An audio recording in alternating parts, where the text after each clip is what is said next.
سورۃ طٰہٰ بسم اللہ الرحمن الرحیم، شروع اللہ کے نام سے جو بے انتہا مہربان نہایت رحم فرمانے والا ہے۔ طٰہٰ، طٰہٰ نبی صلی اللہ علیہ وسلم کا ایک نام ہے۔ ما انزلنا علیک القرآن لتشقیٰ، ہم نے یہ قرآن آپ پر اس لیے نازل نہیں کیا کہ آپ مشقت میں پڑ جائیں، مشکل میں پڑ جائیں، یعنی یہ ذمہ داری آپ کو اس لیے نہیں سونپی گئی کہ آپ اس پر پریشان ہو جائیں۔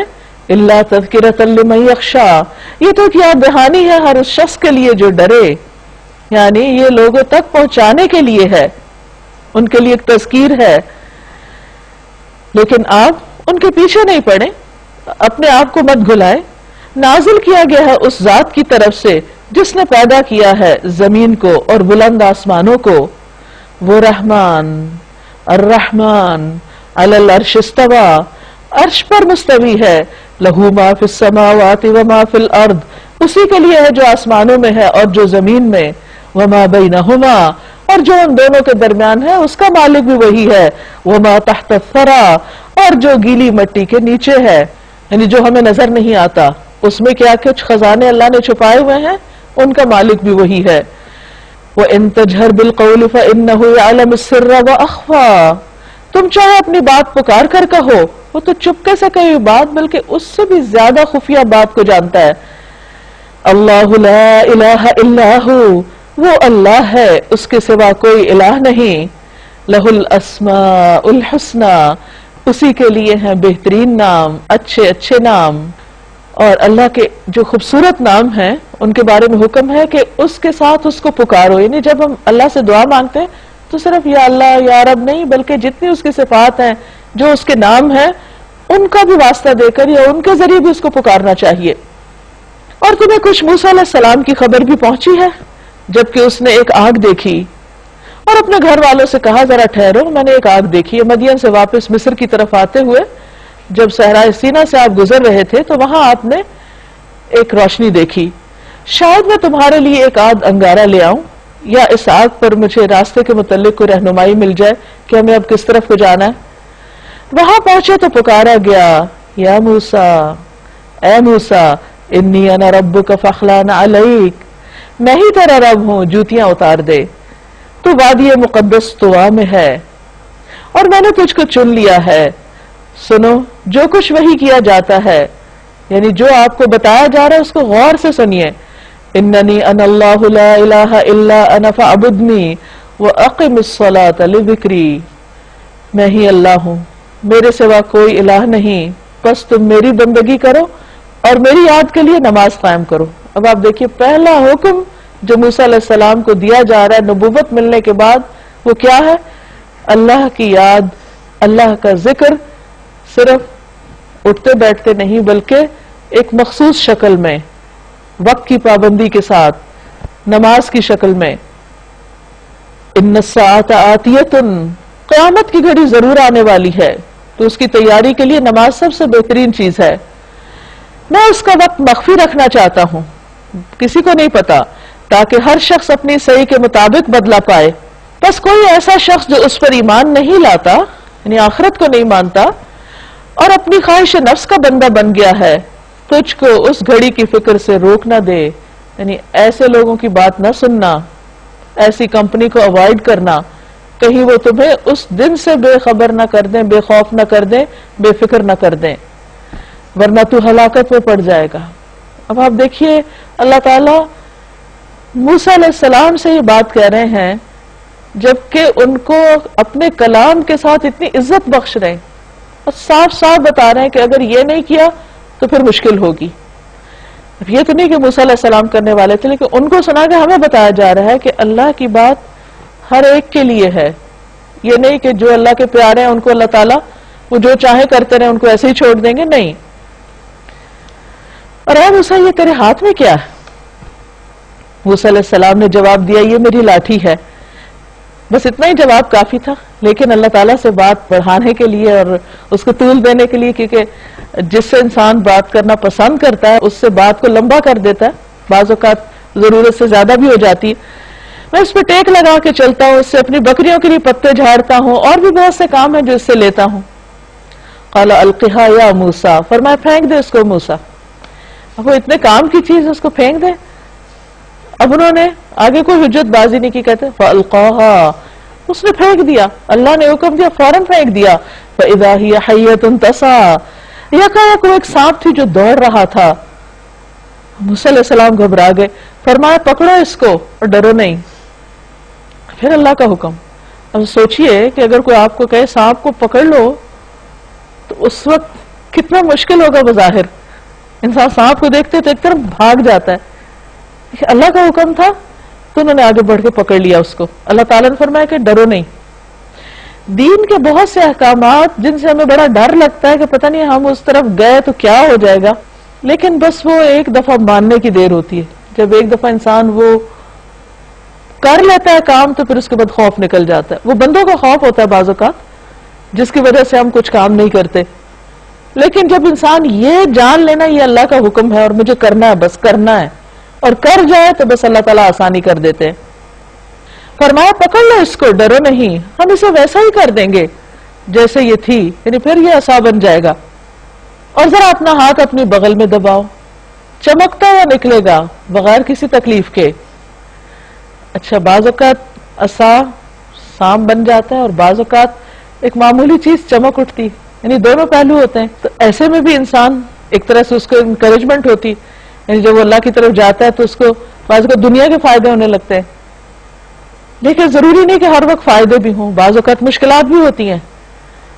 اصل چیز ہے اطاعت، بندگی اسی کا نام ہے کہ اللہ کا حکم ہے، فائدہ ہے یا نقصان بس مجھے کرنا ہے. یہ دوسری نشانی ہے، اس لیے کہ ہم تجھے اپنی بڑی نشانیاں دکھانے والے ہیں. اب تو فرعون کے پاس جا، وہ سرکش ہو گیا ہے. قال رب اشرح لي صدري ويسر لي امري واحلل عقدة من لساني يفقهوا قولي. موسیٰ علیہ السلام نے عرض کیا پروردگار میرا سینہ کھول دے، اتنے بڑے کام کے لیے مجھے ہمت دے، میرے کام کو میرے لیے آسان کر دے، میری زبان کی گرہ سلجھا دے تاکہ لوگ میری بات سمجھ سکیں. بعض روایات میں آتا ہے کہ ان کی زبان میں کچھ لکنت تھی. ہارون علیہ السلام سے 3 سال بڑے تھے، یہ عمر میں بھی چھوٹے تھے، زیادہ فصیح اللسان نہیں تھے، لیکن اللہ سبحانہ وتعالیٰ نے انہی کو اپنے کام کے لیے چنا. بعض اوقات ہم سمجھتے نہیں ہمارے اندر کوئی صلاحیت نہیں، قابلیت نہیں، ہم یہ نہیں کر سکیں گے. نہیں، ڈرنا نہیں چاہیے. جب اللہ تعالیٰ کسی بھی کام یا نیکی کا موقع دے تو انسان اللہ کے بھروسے پر، اپنے اوپر بھروسہ نہیں کرے، لوگوں پہ نہیں کرے، اللہ پہ بھروسہ کر کے اس ذمہ داری کو اٹھائے تو اللہ تعالیٰ مددگار بھی دے دیتا ہے، آسانیاں بھی پیدا کر دیتا ہے. اور میرے لیے اپنے کنبے میں سے ایک وزیر مقرر کر دے. مددگار، وزیر کہتے ہیں بوجھ اٹھانے والا. ہارون جو میرا بھائی ہے اس کے ذریعے سے میرا ہاتھ مضبوط کر دے اور اس کو میرے کام میں شریک کر دے. عام طور پہ ہم کاموں میں شراکت پسند نہیں کرتے، ہم کہ ہمیں آنر ملا، ہمیں ایوارڈ ملا، بس یہ اکیلے ہم ہی کافی. وہ کہتے نہیں، اتنا اچھا کام ہے اللہ اس کو بھی میرا مددگار بنا دے تاکہ ہم خوب تیری پاکی بیان کریں. اکیلا آدمی بعض اوقات بھول جاتا ہے بات، لیکن اگر 1 سے 2 بھی ہو تو انسان کو دین پر مضبوطی آ جاتی ہے، کام آسان ہو جاتا ہے. یعنی ہم مل کے ذکر کریں اور تیرا خوب چرچا کریں تو ہمیشہ ہمارے حال پہ نگران رہا ہے، یعنی اس سے پہلے بھی ہم تیرا ذکر کرتے رہیں. فرمایا دیا گیا جو تو نے مانگا ہے موسیٰ، ٹھیک ہے تم میرا کام کرو گے، تمہیں کیا چاہیے وہ میں تمہیں دوں گا. ہم نے پھر ایک مرتبہ تجھ پر احسان کیا. اب اللہ تعالیٰ ان کو پچھلے کچھ احسانات یاد دلاتے ہیں. یاد کرو وہ وقت جب کہ ہم نے تیری ماں کو اشارہ کیا، ایسا اشارہ جو وحی کے ذریعے کیا جاتا ہے، اس بچے کو صندوق میں رکھ دے اور صندوق کو دریا میں چھوڑ دے، دریا اسے ساحل پہ پھینک دے گا اور اسے میرا دشمن اور اس بچے کا دشمن اٹھا لے گا. دیکھیے اللہ تعالیٰ اپنے کام کس طریقے پر کرتا ہے. بظاہر انسان اسباب کو دیکھتا ہے تو بالکل ہی اپوزٹ نظر آتے ہیں، لیکن اللہ تعالیٰ اپنی تدبیروں سے ہر کام چاہے وہ مشکل رستوں سے ہو اسے کروا دیتا ہے، اور اس کے لیے کچھ بھی مشکل نہیں، کچھ بھی ناممکن نہیں. اب یہ کہا جاتا ہے اور یہ بات سب کو معلوم ہے کہ کس طرح بنی اسرائیل کے اوپر ایک بہت بڑی آزمائش تھی کہ فرعون کو یہ ڈر تھا کہ اس قوم میں سے کوئی ایسا نہ پیدا ہو جائے جو میرا تختہ الٹ دے. اور بعض کہتے ہیں کہ اس کو کوئی ایسے خواب آئے تھے یا اس کو کوئی ایسی پیشن گوئیاں کی گئی تھیں، اللہ عالم جو بھی تھا، لیکن بنی اسرائیل کے لیے وہ ایک بہت سخت آزمائش تھا، ان کے بیٹوں کو ذبح کر دیتا. اب یہ سوال پیدا ہوتا ہے کہ ہارون علیہ السلام کیسے بچ گئے؟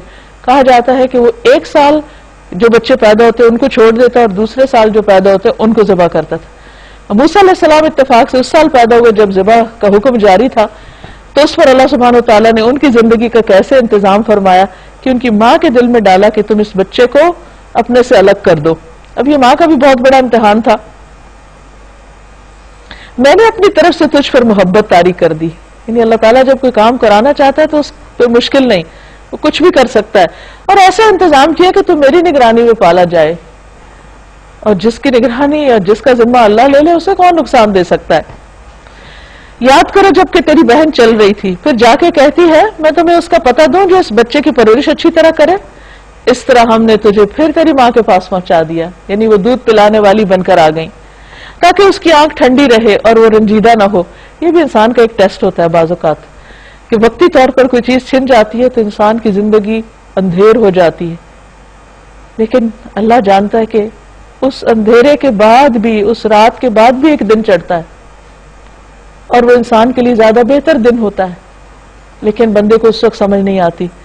ماں کے لیے وہ رات کیسی ہوگی کہ جب بچہ سمندر کی لہروں کے حوالے کر دیا ہوگا اس نے, لیکن اللہ تعالیٰ کا وعدہ تھا کہ نہیں, تم غم نہ کرو, اسی میں خیر ہے. اور پھر اللہ تعالیٰ نے اس ماں کی آنکھیں ٹھنڈی کر دی, بچہ اس کو اسی کے پاس پہنچ گیا. اور وہ بھی یاد کرو انعام کہ تو نے ایک شخص کو قتل کر دیا تھا. میں نے تجھے اس فندے سے نکالا, تجھے مختلف آزمائشوں سے گزارا, اور تم مدین کے لوگوں میں کئی سال ٹھہرا. بعض اوقات انسان پر آزمائشیں لمبی ہو جاتی ہیں. اور پھر اب ٹھیک اپنے وقت پہ تو آ گیا موسیٰ. وَاصْطَنَعْتُكَ لِنَفْسِي, موسیٰ میں نے تجھے اپنے کام کو بنا لیا. اللہ تعالیٰ جب کسی سے اپنا کام لینا چاہتا ہے تو اس پر بعض اوقات امتحان پہ امتحان ڈالتا ہے, مشکلیں ڈالتا ہے, اور اس کو پکا کر دیتا ہے. کیونکہ اگر زندگی میں اس کے لیے صرف آسانیاں رہیں, محبتیں رہیں, راحتیں رہیں, تو انسان اللہ سے غافل ہو جاتا ہے. تو یہ بھی اللہ تعالیٰ کا ایک بڑا انعام ہوتا ہے بندے پر کہ وہ کسی بھی طرح اس کو اپنا بنا لیتا ہے. جاؤ تم اور تمہارا بھائی میری نشانیوں کے ساتھ. اتنا بڑا کام اللہ نے لینا تھا. اور آپ دیکھیے باقی پیغمبر جو ہیں وہ ایک ایک قوم کی طرف بھیجے گئے. موسیٰ علیہ السلام بیک ہوا کہ 2 قوموں کی طرف بھیجے گئے, ایک فرعونیوں کی طرف اور ایک بنی اسرائیل کی طرف. تو جس کا کام جتنا بڑا اس کے امتحان اتنے ہی بڑے, اس کی آزمائشیں اتنی ہی بڑی. اور یاد رکھیے کہ آزمائش اللہ تعالیٰ کی ناراضگی نہیں ہوتی, وہ بعض اوقات انسان کو بڑا کام دینے کے لیے تیار کرنا مقصود ہوتا ہے, جیسے موسیٰ علیہ السلام کے ساتھ ہوا. اور دیکھو تم میری یاد میں کمی نہ کرنا, تم دونوں جاؤ بھائی اور جا کے کام کرو, لیکن میری یاد میں نہیں کمی کرنا. اللہ کے دین کا کام کرتے ہوئے اللہ کی یاد سب سے زیادہ ہونی چاہیے. بعض اوقات ہم کوئی اچھا نیکی کا کام کرتے ہیں, اس میں ایسا مشغول ہو جاتے ہیں کہ نمازیں بھی لیٹ کرنے شروع کر دیتے. تو اس چیز سے بچنا چاہیے. جاؤ تم دونوں فرعون کے پاس کہ وہ سرکش ہو گیا ہے, اس سے نرمی کے ساتھ بات کرنا, شاید نصیحت قبول کرے یا ڈر جائے. پھر نرمی کی بات ہے. فرعون جیسے شخص کے سامنے بھی نرمی سے بات کرنا, یہ تبلیغ کا ایک بہت بڑا فن ہے, ایک طریقہ ہے جو اللہ سبحانہ وتعالیٰ نے پیغمبروں کو بتایا. اور عام انسانوں میں سے بھی ان لوگوں کے لیے جنت کے بہترین حصے ہیں جس کی ایک حدیث میں وضاحت ہوتی ہے جو نرم کلام کریں. رسول اللہ صلی اللہ علیہ وسلم نے فرمایا کہ جنت میں ایک منزل ایسی ہے جس کا اندر باہر سے اور باہر اندر سے نظر آتا ہے, جیسے گلاس ہاؤس ہوتے ہیں. ابو موسیٰ اشعری نے پوچھا اے اللہ کے رسول صلی اللہ علیہ وسلم وہ کس کو ملے گی, یعنی ایسا گھر کس کا ہوگا؟ فرمایا جو گفتگو میں نرمی کرے, کھانا کھلائے, اور رات کو جب لوگ سو رہے ہوں تو اللہ کے لیے قیام کرے. فرمایا کہ ہوپ فلی, لعلہ کا مطلب ہوتا ہے پرہیپس, سو دیٹ یتذکروا, اس کو بھی بات سمجھ آ جائے یا اس کے دل میں بھی ڈر آ جائے. اور ایک اور حدیث میں آتا ہے اللہ تعالیٰ نرمی پر وہ کچھ دیتا ہے جو سختی پہ نہیں دیتا. قالا, دونوں نے عرض کیا ربنا اننا نخاف, اللہ ہمیں ڈر لگتا ہے, ان یفرط علینا او ان یطغى, کہ وہ ہم پہ زیادتی کرے گا, پل پڑے گا, سرکشی کرے گا. قال لا تخافا, اللہ تعالیٰ فرمایا بالکل نہیں ڈرو, اننی معکما, میں تم دونوں کے ساتھ ہوں, اسمع و ارا, میں سن رہا ہوں, دیکھ رہا ہوں, فکر ہی نہیں کرو. فاتیا, اس کے پاس دونوں چلو, فقولا, دونوں کہو, انا رسول ربک, ہم دونوں رسول ہیں تیرے رب کی طرف سے, فارسل معنا بنی اسرائیل, اور جا کے اپنا مطالبہ واضح طور پہ رکھو کہ ہم بنی اسرائیل کو آزاد کرانا چاہتے ہیں, کیونکہ بنی اسرائیل ان کے لیے مزدوریاں کرتی تھی، غلام تھی، ان کی کوئی حیثیت نہیں تھی. اللہ نے اس قوم کو چنا تھا اپنے دین کے کام کے لیے، اور ان کی نافرمانیوں کی وجہ سے وہ اس مشقت اور امتحان میں پڑ گئے تھے. تو اللہ تعالیٰ نے ان کے اندر موسیٰ علیہ السلام جیسا لیڈر اٹھایا تاکہ وہ ان کو آزادی دلوائے. وَلَا تُعَذِّبْهُمْ، اور ان کو عذاب مت دے، ان کو سزا مت دے، ان کو تنگ نہ کر. قَدْ جِئْنَاكَ بِآيَةٍ مِّن رَّبِّكَ، ہم تیرے پاس اپنے رب کی نشانی لے کر آئے ہیں. وَالسَّلَامُ عَلَىٰ مَنِ اتَّبَعَ الْهُدَىٰ، اور سلامتی ہے اس کے لیے جو راہ راست کی پیروی کرے. ہمیں وہی سے بتایا گیا ہے کہ عذاب ہے اس کے لیے جو جھٹلائے اور منہ موڑے. یہ باتیں کتنی مشکل ہوگی اس کے سامنے کہنی، لیکن اللہ نے کہا کہ کہو، تو انہوں نے بیان ہی جا کے اس کے سامنے رکھ دی. قال فمن ربک یا موسیٰ، اب دیکھیے فرعون کیسے جواب دیتا ہے. موسیٰ یہ تمہارا رب کون ہے؟ اب موسیٰ علیہ السلام اس پر برہم نہیں ہوتے اور کوئی بحث مباحثہ نہیں کرتے، بہت خوبصورت انداز میں اللہ تعالیٰ کا تعارف کراتے ہیں. قال ربنا الذی آتا، یہ نہیں کہا ربی الذی، قال ربنا، ہم سب کا رب. الذی آتا کل شیء خلقہ ثم ہدی، ہمارا رب وہ ہے جس نے ہر چیز کو اس کی ساخت بخشی، ایک مخصوص طریقے پر بنایا، ایک مخصوص سائز کا بنایا، شکل رنگ اس کا ایک خاص طریقہ بنایا. کسی کو تیرنے کی صلاحیت دی، کسی کو اڑنے کی دی، کسی کو چلنے کی، کسی کو دوڑنے کی، ہر ایک کی اپنی اپنی زبردست ویرائٹی ہے اس کی تخلیق میں، اس کی کریشن میں. ثم ہدی، پھر اس کو راہ دکھائی، اس کو یہ بھی بتایا اس نے کرنا کیا ہے، اس کا مقصد کیا ہے زندگی کا. قال فما بال القرون الاولى، فرعون بولا جو پہلے نسلیں گزری ان کی کیا حالت، اب جہنم میں جائیں گے، وہ سب گمراہ تھے. قال علمها عند ربی فی کتاب، موسیٰ علیہ السلام نے اپنے پاس سے کوئی فتویٰ نہیں دیا، کہا ان کا علم میرے رب کو پتا ہے. آئی ڈونٹ نو، مجھے نہیں پتا، وہ میرے رب کے پاس ہے. لا یضل ربی ولا ینسا، میرا رب نہ چوکتا ہے نہ بھولتا ہے، وہی فیصلہ کرے گا. اس سے بھی پتہ چلتا ہے کہ جب آپ اللہ کی بات کسی کو بتانے لگیں اور کوئی ایسا کوشچن سامنے آئے جس کا جواب نہ آتا ہو تو غلط جواب نہیں دینا چاہیے، اور اس پر کوئی ڈرنا بھی نہیں چاہیے اور نہ شرمانا چاہیے، کیونکہ ہر شخص کا علم محدود ہے. یہاں ایسا نہیں کہ ان کو اللہ سبحانہ تعالیٰ نے کم علم دیا تھا، ایسے سوال کے جواب کی ضرورت نہیں تھی. یعنی کچھ چیزیں انسانوں کے لیے نہیں ہوتی اور نہ ان کو اس کا پتا ہوتا، نہ اس کے وہ مکلف ہے کہ انہیں پتا ہو. اب مثلا کس انسان نے جنت میں جانا ہے، کس نے جہنم میں جانا ہے، پچھلی نسلوں کا کیا، اگلی کا کیا، یہ سوال ہمارے لیے کوئی معنی نہیں رکھتے. اصل میں فرعون یہ ایکسپیکٹ کر رہا تھا کہ موسیٰ کہے گا وہ سب تو تباہ ہو گئے، تو اس سے ایک ہنگامہ کھڑا کر دیا جائے گا کہ ہاں دیکھو یہ ہے دین جو لوگوں کو جہنم میں بھیجنے کے لیے تیار ہے. تو اس قسم کی باتیں جو لوگوں کے مستقبل کی ہے کہ فلاں کہاں جائے گا اور فلاں کہاں جائے گا، بھئی یہ سب اللہ کو پتا ہے کہ اس کا انجام کیا ہے. الذي جعل لكم الارض مهدا وسلك لكم فيها سبلا وانزل من السماء ماء فاخرجنا به ازواجا من نبات شتى، وہی جس نے تمہارے لیے زمین کو فرش بچھایا اور اس میں تمہارے چلنے کو راستے بنائے اور اوپر سے پانی برسایا، پھر اس کے ذریعے مختلف قسم کی پیداوار نکالی، کھاؤ اور اپنے جانوروں کو بھی چراؤ. یقیناً اس میں بہت سی نشانیاں ہیں عقل رکھنے والوں کے لیے. اسی زمین سے ہم نے تم کو پیدا کیا، اسی میں ہم تمہیں واپس لے جائیں گے اور اسی سے تم کو دوبارہ نکالیں گے. ہم نے فرعون کو اپنی سبھی نشانیاں دکھائیں مگر وہ جھٹلاتا چلا گیا اور نہ مانا. کہنے لگا اے موسیٰ کیا تو ہمارے پاس اس لیے آیا کہ اپنے جادو کے زور سے ہم کو ہمارے ملک سے نکال باہر کرے. الٹا الزام لگا دیا. اچھا ہم بھی تیرے مقابلے میں ویسے ہی جادو لاتے ہیں، طے کر لے کب اور کہاں مقابلہ کرنا ہے. یعنی بجائے اس کے کہ مان جاتا، دلیل سے دھمکی پہ اتر آیا. نہ ہم اس قرارداد سے پھریں گے نہ تم پھرنا، کھلے میدان میں سامنے آ جاؤ اور مقابلہ کر کے دیکھتے ہیں. موسیٰ علیہ السلام نے کہا جشن کا دن طے ہوا، یوم الزینہ، اور دن چڑھے لوگ جمع ہوں. فرعون نے پلٹ کر اپنے سارے ہتھ کنڈے جمع کیے اور مقابلے میں آ گیا. موسیٰ علیہ السلام نے اس وقت کہا شامت کے مارے جھوٹی تہمتیں نہ باندھو اللہ پر، یعنی اللہ کی بات کو اور اللہ کے بھیجے ہوئے دیے ہوئے معجزات کو تم جادو کہہ رہے ہو، یہ مت کہو، ورنہ وہ ایک سخت عذاب سے تمہارا ستیہ ناش کر دے گا. جھوٹ جس نے بھی گھڑا وہ نامراد ہوا. یہ سن کر ان کے درمیان اختلاف رائے ہو گیا اور چپ کے باہم مشورے کرنے لگے. آخرکار کچھ لوگوں نے کہا یہ دونوں تمہارے جادوگر ہیں، ان کا مقصد یہ کہ اپنے جادو کے زور سے تم کو تمہاری زمین سے بے دخل کر دیں اور تمہارے مثالی طریقہ زندگی کا خاتمہ کر دیں. یہ تمہارے کلچر کے دشمن ہیں اور تمہاری روایتوں کے، اور یہ چاہتے ہیں کہ بس یہ اپنے ہی طریقے تم پر نافذ کر دیں. اپنی ساری تدبیریں آج اکٹھی کر لو اور ایکا کر کے میدان میں آ جاؤ. بس یہ سمجھ لو کہ آج جو غالب رہا وہی جیت گیا. یعنی بس ہر قیمت پہ موسیٰ کو ہرا کے چھوڑنا ہے. جادوگر بولے موسیٰ تم پھینکتے ہو یا پہلے ہم پھینکیں؟ موسیٰ علیہ السلام نے کہا نہیں تم ہی پھینکو. یکایک ان کی رسیاں اور ان کی لاٹھیاں ان کے جادو کے زور سے موسیٰ علیہ السلام کو دوڑتی محسوس ہونے لگی اور موسیٰ اپنے دل میں ڈر گئے علیہ السلام. ہم نے کہا مت ڈرو تم ہی غالب رہو گے, پھینکو جو تمہارے ہاتھ میں ہے. ابھی ان کی ساری بناوٹی چیزوں کو نگلے جاتا ہے.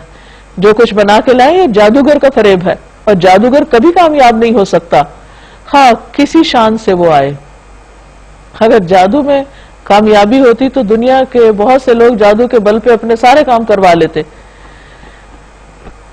آخر کار کو ہوا یہی کہ سارے جادوگر سجدے میں گرا دیے گئے کیونکہ انہیں تو سمجھ تھی کہ یہ کس قسم کا علم ہے اور یہ موسیٰ علیہ السلام کے پاس جو کچھ ہے وہ سب کچھ ہمارا ختم کر کے اس نے رکھ دیا. یہ جادو نہیں یہ کچھ اور ہے. اس لیے وہ جھک گئے اور پکار اٹھے آمنا برب ہارون و موسیٰ, ہم ہارون اور موسیٰ کے رب پر ایمان لے آئے علیہ السلام. ان کو نشانی نظر آ گئی, فرعون کو اب بھی نہیں نظر آئی. فرعون نے کہا تم ایمان لے آئے اس سے پہلے کہ میں تمہیں اس کی اجازت دیتا, یعنی اس کی اجازت کے بغیر کوئی ایمان بھی نہیں لا سکتا تھا. معلوم ہو یہ تمہارا گرو ہے جس نے تمہیں جادوگری سکھائی تھی. ان پہ بھی الزام لگا دیا. اچھا اب میں تمہارے ہاتھ پاؤں مخالف سمتوں سے کٹواتا ہوں, کھجور کے تنوں پہ تم کو سولی دیتا ہوں. کہتے پہلی دفعہ دنیا میں اس وقت یعنی کہ یہ سزا جاری ہوئی. پھر تمہیں پتا چل جائے گا کہ ہم دونوں میں سے کس کا عذاب زیادہ سخت اور دیر پا ہے, یعنی میں تمہیں زیادہ سخت سزا دے سکتا ہوں یا موسیٰ علیہ السلام. جادوگروں نے جواب دیا قسم اس ذات کی جس نے ہمیں پیدا کیا, یہ ہرگز نہیں ہو سکتا کہ ہم روشن نشانیاں آنے کے بعد, ساری سچائی واضح ہونے کے بعد پھر تجھے ترجیح دیں. اب یہ ہوتا ہے ایمان کہ اس وقت اتنی ڈیلیگیٹ سچویشن تھی لیکن وہ ایمان پر جمے رہے اور فرعون کی دھمکیوں سے اور باتوں سے بالکل خائف نہیں ہوئے.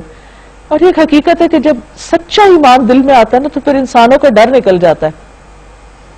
لوگوں سے ڈرنا ایمان کی کمزوری کی علامت ہوتی ہے اور لوگوں کے ڈر سے اللہ کی بات نہ ماننا حالانکہ اللہ زیادہ بڑا ہے یہ بھی ایمان کی کمزوری کی علامت ہوتی. تو یہ انسان کے لیے انڈیکیشنز ہوتی ہیں کہ کہاں کس موقع پر اس کا عمل کیا ہوتا ہے.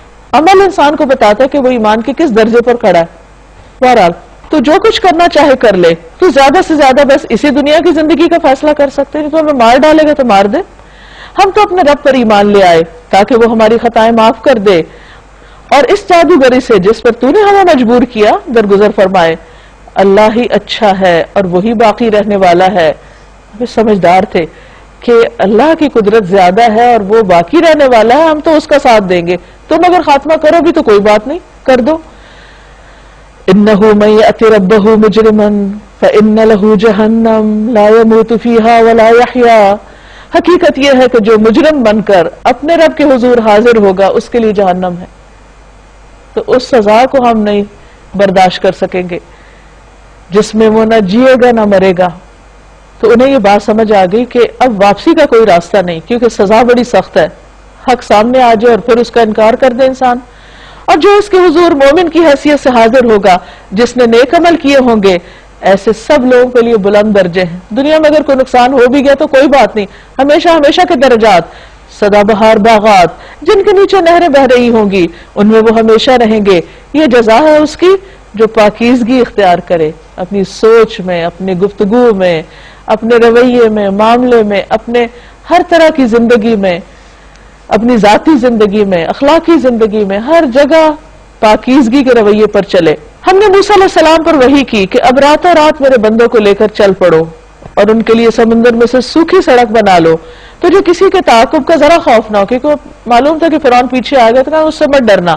اور نہ سمندر کے بیچ سے گزرتے ہوئے تمہیں ڈر لگے.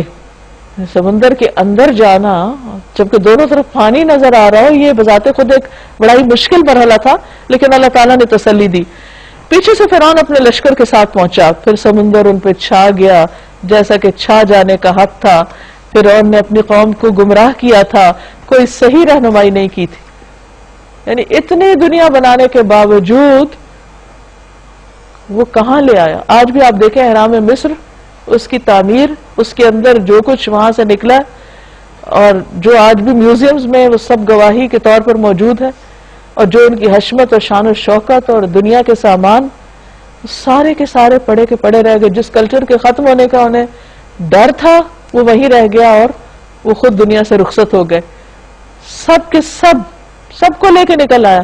کہا کہ کس قسم کا لیڈر تھا جس نے اپنی قوم کو اس ہلاکت سے دوچار کیا. اس نے ان کا کچھ بھی فائدہ نہ کیا. اس لیے انسان کو کسی کے پیچھے چلنے سے پہلے ضرور دیکھنا چاہیے کہ وہ کدھر لے جا رہا ہے. یا بنی اسرائیل، اے بنی اسرائیل، قد انجیناکم من عدوکم، ہم نے تم کو تمہارے دشمن سے نجات دی اور طور کی دائیں جانب تمہاری حاضری کے لیے وقت مقرر کیا اور تم پر من و سلوہ اتارا. کھاؤ ہمارا دیا ہوا پاک رزق اور اسے کھا کر سرکشی نہ کرو ورنہ تم پر میرا غضب ٹوٹ پڑے گا. یعنی اب یہ وہ قوم ہے جو اللہ کو مانتی ہے اور پیغمبر ان کی طرف بھیجے گئے ہیں بنی اسرائیل. جب یہ سمندر سے پار نکل آئے تو ان کو اب نصیحت دی جا رہی اور جن پر میرا غضب ٹوٹا پھر وہ گر کر ہی رہا. وَإِنِّي لَغَفَّارٌ لِمَن تَابَ وَآمَنَ وَعَمِلَ صَالِحًا ثُمَّ اهْتَدَىٰ، البتہ جو توبہ کر لے اور ایمان لے آئے اور نیک عمل کرے پھر سیدھا چلتا رہے اس کے لیے میں بہت درگزر کرنے والا ہوں، یعنی اس کو معاف کر دوں گا. اور کیا چیز تمہیں اپنی قوم سے پہلے لے آئی ہے موسیٰ؟ اس نے عرض کیا وہ بس میرے پیچھے آ ہی رہے ہیں، میں جلدی کر کے تیرے حضور آ گیا ہوں تاکہ میرے رب تو مجھ سے خوش ہو جائے. فرمایا اچھا تو سنو، ہم نے تمہارے پیچھے تمہاری قوم کو آزمائش میں ڈال دیا اور سامری نے انہیں گمراہ کر ڈالا. موسیٰ سخت غصے اور رنج کی حالت میں اپنی قوم کی طرف پلٹے. جا کر اس نے کہا اے میری قوم کے لوگو، تمہارے رب نے تم سے اچھے وعدے نہیں کیے تھے؟ کیا تمہیں دل لگ گئے یا تم اپنے رب کا غضب ہی اپنے اوپر لانا چاہتے تھے کہ تم نے مجھ سے وعدہ خلافی کی؟ انہوں نے جواب دیا ہم نے آپ سے وعدہ خلافی کچھ اپنے اختیار سے نہیں کی، معاملہ یہ ہوا کہ لوگوں کے زیورات کے بوجھ سے ہم لد گئے تھے اور ہم نے بس ان کو پھینک دیا تھا. پھر اس طرح سامری نے بھی کچھ کر ڈالا اور ان کے لیے بچھڑے کی مورت بنا کر لایا جس میں سے بیل کی سی آواز نکلتی تھی. لوگ پکار اٹھے یہی ہے تمہارا خدا اور موسیٰ کا خدا. موسیٰ اسے بھول گیا.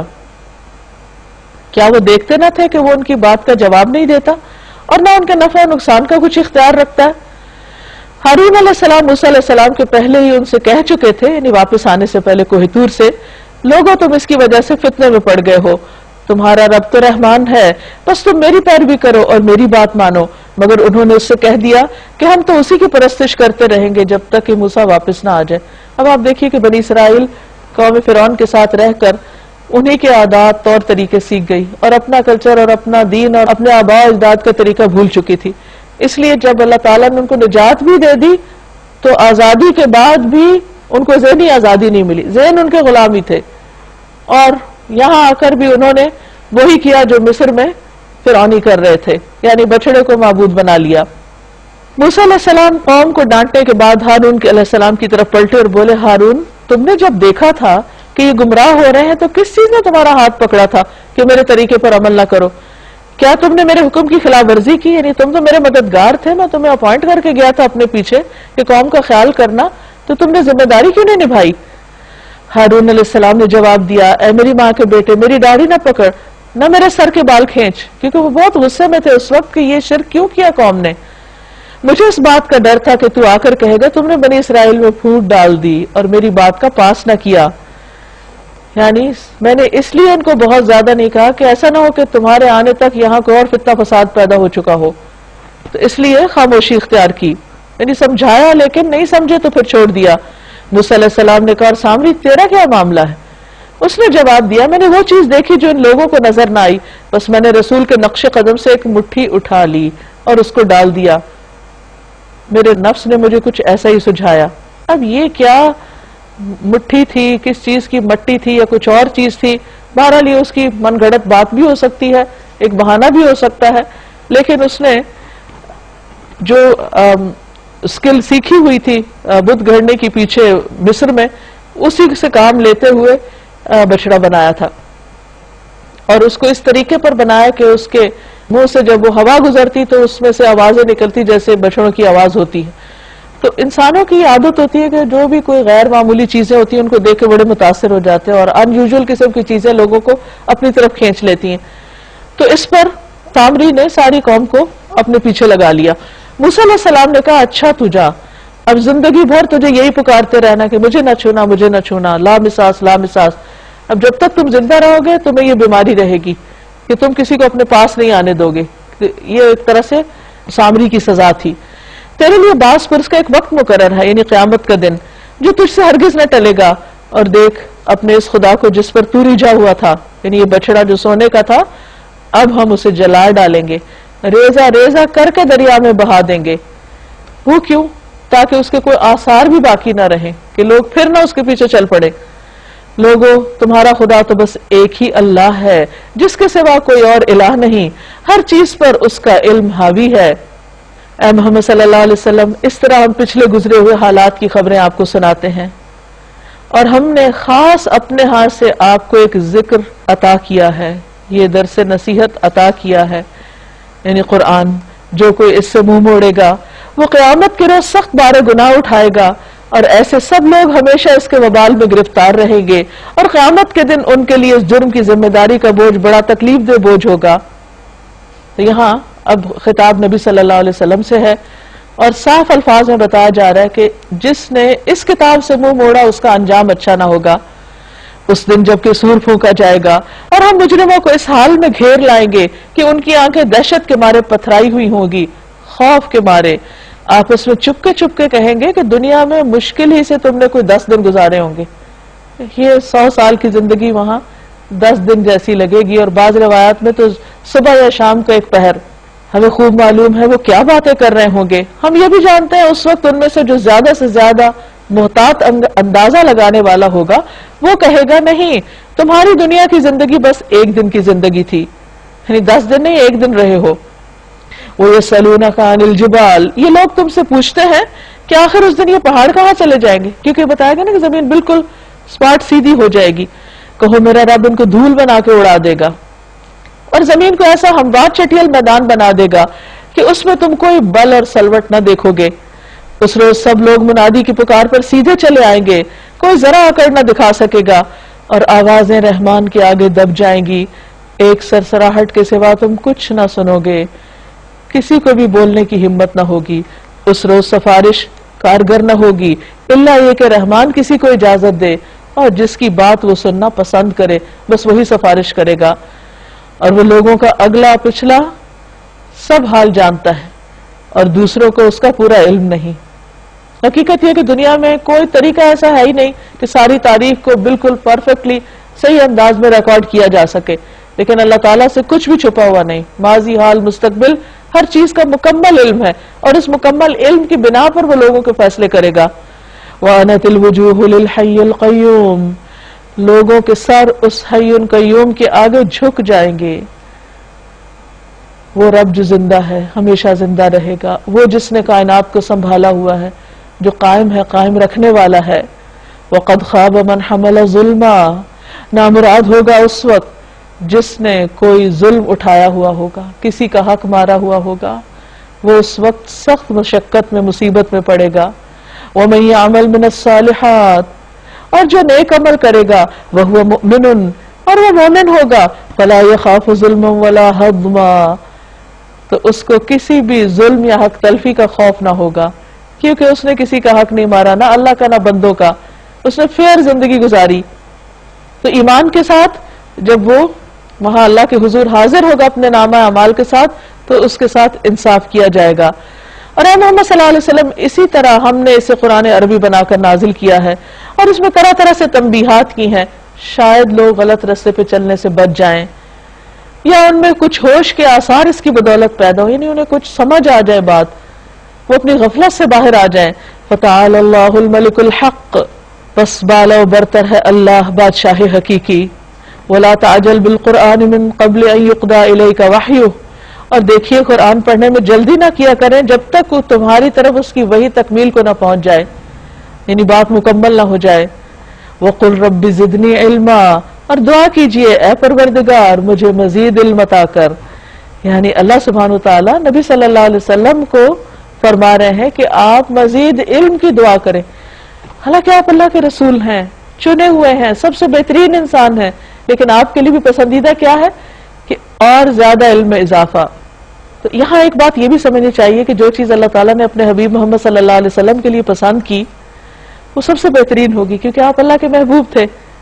تو اپنے محبوب کے لیے کوئی بہترین چیز ہی پسند کرتا ہے، تو ان کو اگر یہ دعا سکھائے گی تو ہم سب کو بھی اپنے لیے پڑھنی چاہیے، اپنے بچوں کو بھی سکھانی چاہیے کہ وہ اگر کمپیٹ کرے تو علم میں آگے بڑھے، تو علم میں، کیونکہ نالج از پاور. علم جو ہے وہ انسان کے لیے دنیا میں بھی عزت کا ذریعہ ہے اور آخرت میں بھی، اگر وہ صحیح بنیادوں پر درست علم ہو اور اس کے مطابق انسان کی زندگی بھی صحیح ڈائریکشن پر ہو. ہم نے اس سے پہلے آدم علیہ السلام کو ایک حکم دیا تھا مگر وہ بھول گئے اور ہم نے اس میں عزم نہ پایا، یعنی ارادے میں پختگی نہ پائی. یاد کرو وہ وقت جب کہ ہم نے فرشتوں سے کہا تھا کہ آدم کو سجدہ کرو، سب سجدے میں گر گئے مگر ایک ابلیس تھا کہ انکار کر بیٹھا. اب آپ دیکھیے کہ ابلیس کا قصور کیا تھا کہ اس نے آدم کو سجدہ نہیں کیا تھا. تو جو لوگ اللہ کے آگے سجدہ نہ کریں پھر وہ کتنا بڑے جرم کا ارتکاب کرتے ہیں. اس پر ہم نے آدم سے کہا دیکھو یہ تمہارا اور تمہاری بیوی کا دشمن ہے، ایسا نہ ہو کہ یہ تمہیں جنت سے نکلوا دے اور تم مصیبت میں پڑ جاؤ. حالانکہ آدم علیہ السلام اللہ کو مانتے تھے، سب اچھے کام کرتے تھے، یہ فرمایا لیکن اگر اس کی بات مانی تو یہ تمہارے لیے آخری انجام کو خراب نہ کر دے. یہاں تو تمہیں یہ آسائشیں حاصل ہیں کہ نہ بھوکے ننگے رہتے ہو، نہ پیاس اور دھوپ کی تپش بھی تمہیں نہیں ستاتی. لیکن شیطان نے ان کو پھسلا دیا، کہنے لگا آدم بتاؤں تمہیں وہ درخت جس سے ابدی زندگی اور لازوال سلطنت حاصل ہوتی ہے. یعنی ایسے خوبصورت الفاظ میں اس نے جھوٹ بولا کہ وہ اس پر اعتبار کر گئے. آخرکار دونوں میاں بیوی اس درخت کا پھل کھا گئے. یہاں یہ یاد رکھیے کہ قرآن آدم اور حوا دونوں کو برابر کے ذمہ دار ٹھہراتا ہے، جبکہ بعض لوگوں کے خیال میں حضرت حوا نے شاید آدم کو پھسلایا تھا. قرآن اس کی تردید کرتا ہے. نتیجہ یہ ہوا کہ فوراً ہی ان کے سطر ایک دوسرے کے آگے کھل گئے، بے لباس ہو گئے اور لگے دونوں اپنے آپ کو جنت کے پتوں سے ڈھانکنے، کیونکہ فطرت میں حیا ہے انسان کی. یعنی شرم و حیا کا مادہ جو ہے یہ بعد میں ایکوائر نہیں کیا گیا بلکہ اللہ نے دل میں ڈالا ہے.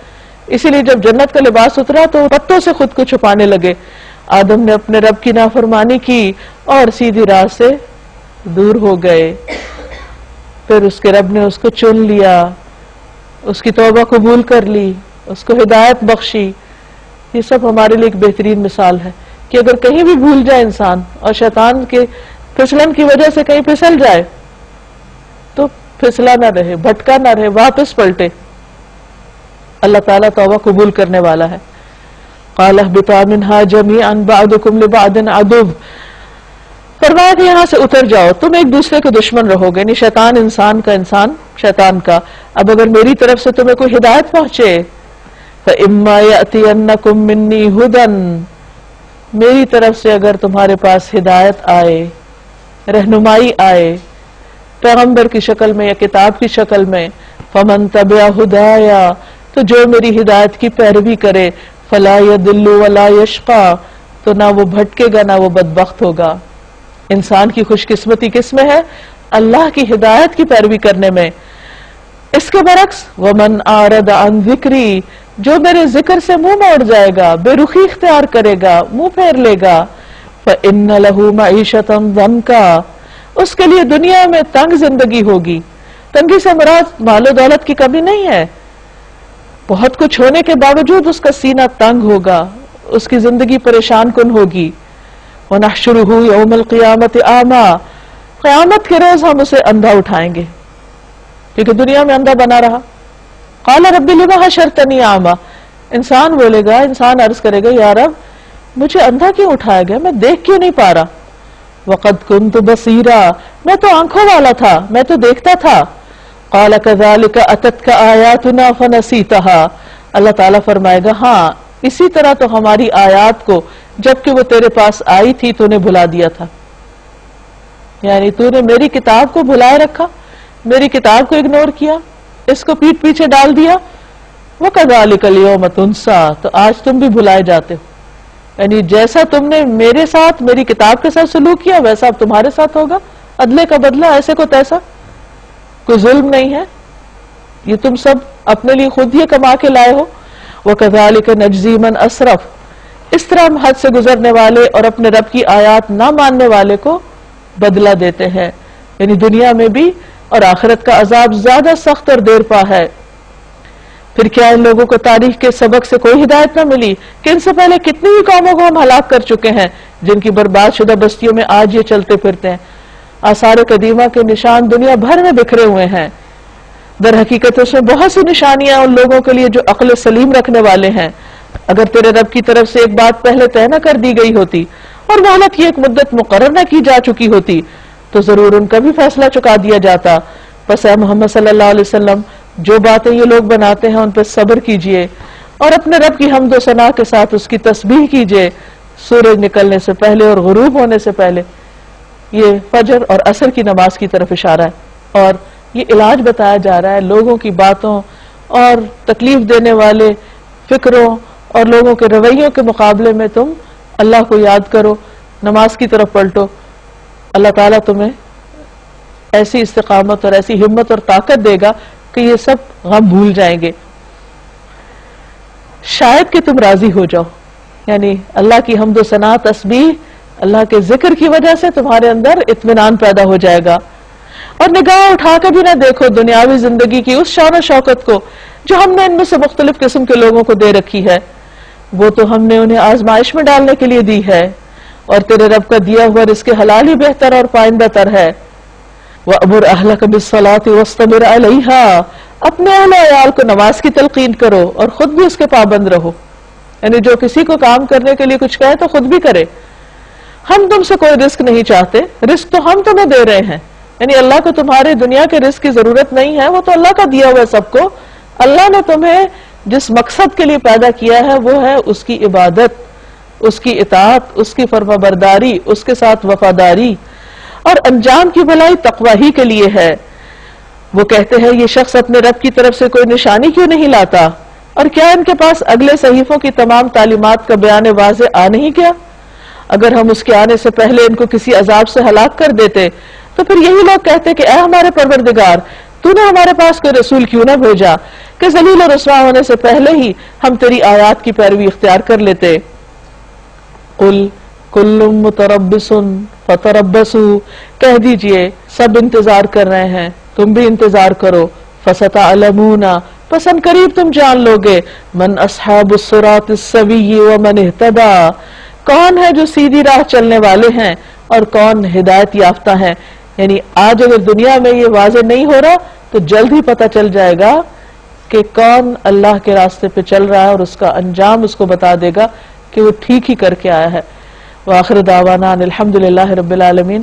اس کے ساتھ ہی ہمارا یہ پارہ مکمل ہوا. اب آپ میں سے کوئی اگر اپنے خیالات کا اظہار کرنا چاہے, کوئی ریفلیکشن دینا چاہے, کچھ بھی بتانا چاہے تو موسٹ ویلکم. آج سے پہلے میں یہ سوچا کرتی تھی کہ نیکی کا اجر صرف آخرت میں ملتا ہے, دنیا میں نہیں ملتا. جسے کہا جاتا ہے نا نیکی کا زمانہ نہیں ہے. لیکن سورہ کہف پڑھنے کے بعد میرے کانسیپٹ کلیئر ہوا ہے کہ نیکی کا اثر نسلوں تک جاتا ہے. جیسے خضر علیہ السلام نے 2 یتیم لڑکوں کی دیوار اس لیے کھڑی کرتی تھی کہ ان کے والدین نیک تھے, تو ان کے اجر کے طور پر. تو خضر علیہ السلام کے ایک اور واقعہ ہے کہ خضر علیہ السلام نے ایک لڑکے کو اس لیے قتل کر دیا تھا کہ اس کے ماں باپ نیک تھے اور یہ بچہ بڑا ہونے کے بعد اپنے ماں باپ کو بھٹکانے کا باعث بن جاتا. تو بعض اوقات نقصان میں بھی ہمارے لیے خیر ہوتی ہے. اگر یہ چیز ہمارے اندر آ جائے نا تو سوچ دنیا کے غم نہ رہے, پازیٹیو سوچ ہو جائے اور شکر گزاری آ جائے. مجھے سورہ کہف, سورہ مریم اور سورہ طٰہٰ تینوں میں جو ایک چیز بہت زیادہ اسٹرائک کی وہ یہ تھی کہ اسباب. ہم اللہ تعالیٰ سے جب دعا کرتے ہیں نا تو ہم پہلے یہ سوچتے ہیں کہ یہ ہو سکتا ہے, پھر ہم دعا کرتے ہیں. لیکن تینوں صورتوں میں ہم نے جتنے انبیاء کرام کے حالات کے بارے میں پڑھا, انہوں نے اللہ تعالیٰ پر مکمل بھروسہ کر کے اور اللہ تعالیٰ سے دعا کی, اور جو چیزیں امپاسبل تھیں اللہ تعالیٰ نے ان کے لیے خود بخود اسباب مہیا کر دیے. تو ہمیں اللہ تعالیٰ پہ پورا یقین کر کے اور اخلاص اور تقوی کے ساتھ اللہ تعالیٰ سے دعا کرنی چاہیے. اور وہی مطلوب ہے جیسے کہ پل صراط کی بات کی گئی کہ پل صراط کو وہی لوگ پار کر سکتے ہیں جن میں تقوی ہوگا. تو انشاءاللہ تعالیٰ ہمیں اسی طرح دعا کرنی چاہیے اللہ تعالیٰ سے. اکثر لوگوں کو دیکھا ہے کہ اپیرنسز پہ زیادہ امپورٹنس دیتے ہیں اور اندر سے ان کی نفس کی اصلاح نہیں ہوتی, مگر دوسرے لوگ جو ہیں بیکاز آف دیئر اپیرنس وہ ان کو بہت متقی اور پرہیزگار دیتے ہیں, قرار دیتے ہیں. تو اس چیز سے تھوڑا سا مجھے اس میں یہ کہ بیلنس ہونا چاہیے, دونوں ہی چیزیں اپنی جگہ اہم ہیں, ظاہر بھی اور باطن بھی, کیونکہ کوئی ایک چیز بھی کم ہوگی تو وہ پھر بیلنس خراب ہو جائے گا. ایک بات جو بہت اچھی لگی آج میرے لیے نئی تھی, وہ یہ کہ مومن جو ہے وہ کبھی بھی ریٹرن کے لیے جو ہے نا کہ اس کو جب آگے سے ملے گا تو وہ نیکی کنٹینیو کرے گا. عموماً یہ ہوتا ہے کہ نیکی کرتے رہتے ہیں لیکن پھر وہ کنٹینیوٹی نہیں رہتی, لیکن وہ ہمیشہ ایسا رویہ سامنے آتا ہے تو چھوڑ دیتے ہیں, وہ چھوڑ دیتا ہے. لیکن مومن جو ہے وہ کنٹینیو کرتا رہتا ہے, بغیر اصول کا پابند ہوتا ہے, لوگوں کے طرز عمل کا پابند فرائض اپنے پورے انجام دیتا ہے وہ. صحیح. مجھے یہ سمجھ میں آیا کہ جب انسان سے کوئی غلطی ہو جائے یا کوئی گناہ ہو جائے تو مایوس ہو کر بیٹھنا نہیں چاہیے, اللہ تعالیٰ سے معافی مانگنی چاہیے اس یقین کے ساتھ کہ اللہ تعالیٰ معاف کر دیں گے. اور پھر جب اس چیز کو بھول کر آگے بڑھنے لگتے ہیں تو پھر ایک اور ہمت آ جاتی ہے کہ اب ہم نے کام کرنا ہے, اور جو بھول ہم سے ہو گئی ہے اس کو ہم نے آئندہ ریپیٹ نہیں کرنا انشاءاللہ. آج کے لیسن میں جیسے ہم نے پڑھا کہ بہت سارے کیریکٹرز کا ذکر ہے, حضرت مریم علیہ السلام یا پھر حضرت خضر علیہ السلام, اس طرح سے, اور اسپیشلی جو ایک واقعہ حضرت موسیٰ علیہ السلام اور فرعون کا, تو کس طرح سے یہ محفوظ ہے کہ فرعون نے یہ کہا, پھر حضرت موسیٰ نے یہ کہا, پھر انہوں نے یہ سوچا, تو دونوں کا کیریکٹر ہمیں پتہ چلتا ہے. تو اسی طرح میں سوچتی ہوں کہ ہمارا اعمال نامہ بھی اسی طرح ہوگا کہ بہت ہی مختصر لفظوں میں پوری بات سامنے آ جاتی ہے, واٹ ایور وی ڈو وہ سب کچھ محفوظ ہو رہا ہے اور وہ سامنے آئے گا اسی طرح سے. بیسکلی آج جیسے تینوں جو صورتیں یعنی سورہ کہف کا تھوڑا سا پارٹ اور باقی جو دونوں صورتیں ون گو میں جو پڑھی ہیں نا, تو اس میں بیسکلی یہ پتہ چل رہا ہے, مجھے جو فیل ہوا کہ ہر فیصلہ جو اللہ تعالیٰ کا ہوتا ہے نا وہ حکمت پر مبنی ہوتا ہے. اب وہ انسان کے اوپر ہے کہ وہ اس فیصلے کو, وہ اس کے لیے تو آزمائش ہے انسان کے لیے, تو انسان بھی ڈیپینڈ کرتا ہے کہ وہ اس کو صبر کے ساتھ لے کے چلتا ہے یا بے صبری کے ساتھ, کیونکہ وہ تو نافذ ہونا ہی ہے, اللہ تعالیٰ نے جو ڈیسائیڈ کر لیا ہے. تو اب وہ انسان کے اوپر ہے, وہ اس کا عمل پھر ڈیسائیڈ کرے گا کہ اس نے آگے جا کے اس کو کس طرح سے جنہ لے کے چلنا ہے.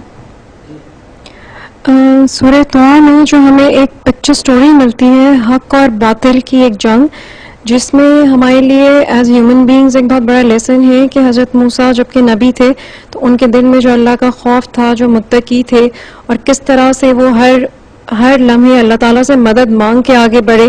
اور اتنی بڑی بڑی طاقتوں کا جیسے ہمیں بھی مقابلہ دنیا میں کرنا پڑتا ہے, تو انہوں نے فرعون کا مقابلہ, اتنی شان و شوکت والے کا مقابلہ اللہ تعالیٰ سے مدد مانگ کے کیا, مگر جہاں اللہ کا حکم تھا, جہاں پہ حق کی بات تھی, وہاں پہ وہ نہیں ڈرے, اور انہوں نے حق اور باطل کی کس طرح سے جنگ ہوئی اور اللہ تعالیٰ نے کس طرح سے مسلمانوں کا ساتھ دیا, اور جیت ایونچولی جو ہے وہ حق کی ہی ہوتی ہے, اور جہاں پہ اللہ کی مدد آتی ہے وہاں پہ باطل جو ہے وہ نہیں فلرش کر سکتا.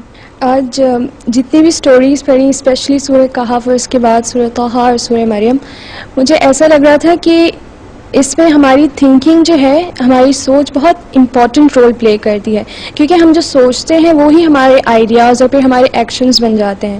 اور اگر ہم اپنی سوچ یعنی ہمارا جو فاؤنڈیشن ہے اس کو ہی ہم لوگ کریکٹ کریں کہ نہیں, if I can do this, اگر میری سوچ میں یہ ہے then I will انشاءاللہ. تو جب تک اپنی سوچ میں ہم لوگ پازیٹیوٹی نہیں لائیں گے تو آئی گیس ہم لوگ آگے نہیں بڑھ سکتے. تو اپنی فاؤنڈیشن کو اسٹرانگ کرنے کی ضرورت ہے, اور یہ ایٹیٹیوڈ اپنے اندر کی ڈیولپ کرنے کی ضرورت ہے. مجھے سورہ طٰہٰ کی آیات اتنی انسپائرنگ لگیں. آج کی اس لیکچر میں, اس صورت میں جو سب سے زیادہ مجھے غالب نظر آئی چیز, وہ اللہ کی اپنے بندے سے محبت. سورت کے شروعات میں ہی اللہ تعالیٰ کہتے ہیں کہ میں نے قرآن اس لیے نازل نہیں کیا کہ بندہ مشکل میں پڑ جائے. اور پھر حضرت موسیٰ علیہ السلام کے واقعے میں ایک ایک واقعہ جو بیان کیا, مطلب کہ اتنی آزمائشیں آئیں ان پر, اتنی مشکلات, جہاں اللہ تعالیٰ ان کو بلاتے ہیں اور ان کو بتاتے ہیں. اتنا بڑا ایونٹ تھا ان کے لیے یہ, ایسی چیز کا ریویل ہونا حضرت موسیٰ علیہ السلام کے لیے. لیکن اللہ تعالیٰ نے ان کو ایسے تسلی دی ہے, اور سارا وقت ایسا لگا جیسے اللہ تعالیٰ ان کو تھاما ہوا ہے. ان کی مدر کے اوپر اتنا بڑا وقت آیا کہ ان کے دل میں بندے کتنا بھاری گزرا ہوگا یہ اپنے بچے کو اپنے آپ سے الگ کرنا. لیکن وہاں بھی اللہ تعالیٰ نے ان کو ایسی تسلی دی. اور آگے پھر اللہ تعالیٰ نے شیطان کا واقعہ بیان کر کے اپنے بندے سے بھی وہی لو, وہی کیئر شو کیا ہے کہ وہ گمراہی سے بچ جائے. آگے پھر اللہ تعالیٰ اس کو مشکلات میں ہمت پیدا کرنے کے لیے، اللہ تعالیٰ سے قریب ہونے کے لیے طریقے بتا رہے ہیں. تو اتنا لو، اتنی محبت اللہ تعالیٰ کے اپنے بندے کے لیے، اور وہی بندہ ہے جو دنیا کی دوڑ میں اتنا مگن ہے کہ 2 گھڑی نہیں نکال سکتا اپنے اللہ کو یاد کرنے کے لیے. مجھے یہ چیز نے بہت انسپائر کیا کہ صرف سستی کے مارے، صرف دنیا میں مصروف ہو کر ہم نمازیں قضا کر دیتے ہیں. ناظرین، اس کے ساتھ ہی ہمارے آج کے پروگرام کا وقت ختم ہوتا ہے. آپ سے اجازت چاہتے ہیں. اللہ تعالیٰ سے دعا ہے کہ ہم نے جو کچھ سیکھا اور ان سچے واقعات سے جو زندگی کے حقائق ہمارے سامنے آئے اور خوبصورت نمونے ہم نے دیکھے، اللہ تعالیٰ ہمیں ان سے بہترین سبق لے کر بہترین عمل کی توفیق عطا فرمائے. آپ سب کے لیے دعائیں، نیک تمنائیں. السلام علیکم ورحمۃ اللہ وبرکاتہ. وعلیکم السلام ورحمۃ اللہ.